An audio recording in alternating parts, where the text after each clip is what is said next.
Depuis la Première Guerre mondiale et pour garantir notre sécurité alimentaire, on a intensifié et uniformisé la production agricole. On a sélectionné par exemple des variétés de blé très résistantes et tous les agriculteurs ont cultivé le même blé. Mais aujourd'hui, et notamment à cause du dérèglement climatique, on s'aperçoit qu'en diversifiant nos cultures, on peut limiter le risque de pénurie alimentaire lié au gel, à la sécheresse ou aux nouvelles maladies. Sauf que la diversité, ça ne rapporte pas de blé.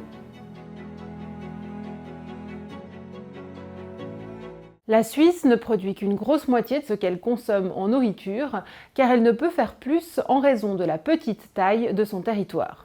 En Suisse, pour notre consommation, on cultive des céréales panifiables, c'est-à-dire des céréales pour faire du pain, mais aussi de l'orge, de l'avoine, du maïs et même un peu de riz, du soja, du quinoa, etc.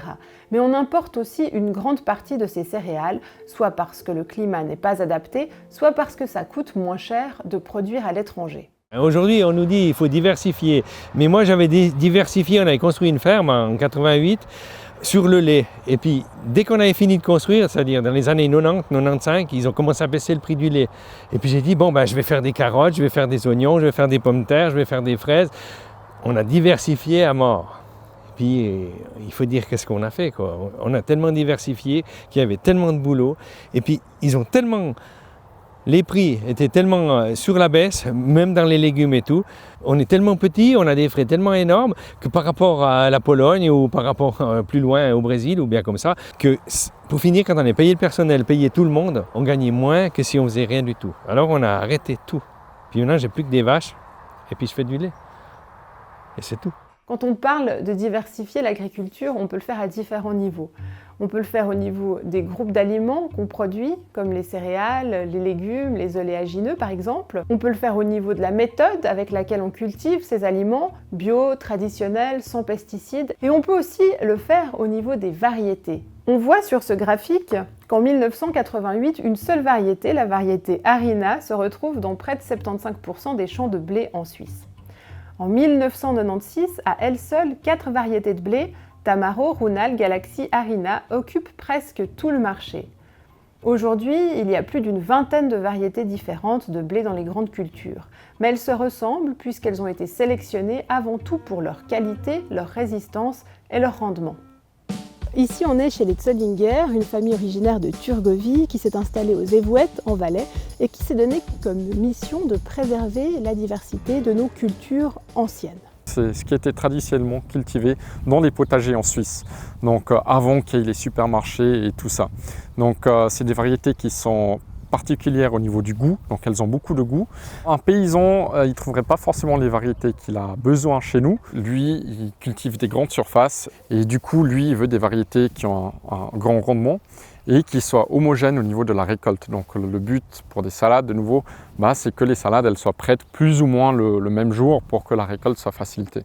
Chez nous, ces propriétés-là, elles sont moins importantes parce que justement, on vise le particulier. Tous les gens qui ont un potager chez eux, ils contribuent à la biodiversité en fait. Tout notre patrimoine agricole, nos archives de légumes, fleurs, céréales, sont conservées à l'agroscope de Changin, dans le canton de Vaud.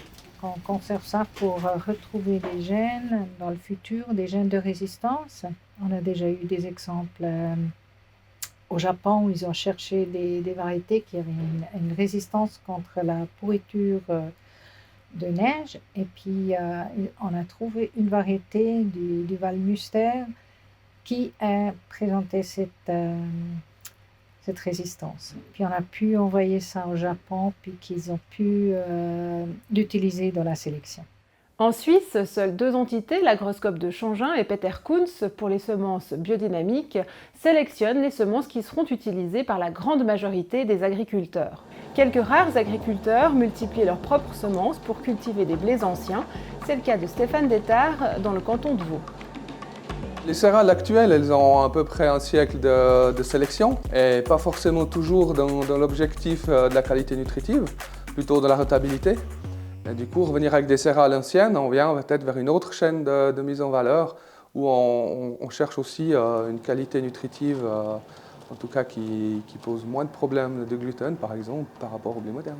Revenir avec des céréales anciennes, c'est amener cette diversité et que tout s'équilibre. Ce blé, il faut ensuite le transformer pour faire du pain, mais la demande est marginale pour ces aliments qui coûtent plus cher car le temps de transformation est beaucoup plus long. Les transformateurs industriels utilisent du blé moderne, plus rapide à transformer et donc plus rentable. Donc on ne trouve pas de transformateur pour cette filière de céréales. On s'est équipé de nos propres installations de mouture.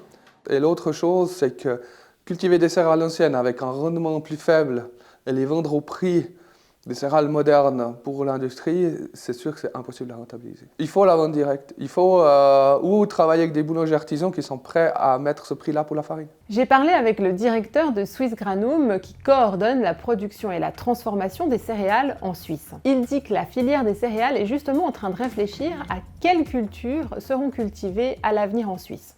Le but, c'est qu'on arrive à fixer des prix indicatifs pour ces cultures parce que le producteur ou l'agriculteur, il va produire ces cultures seulement s'il y a une demande de la part des transformateurs. Une culture qu'on voit bien l'évolution dans ces dernières années, c'est l'avoine alimentaire. On constate qu'il y a une demande des transformateurs pour faire des boissons à l'avoine, par exemple.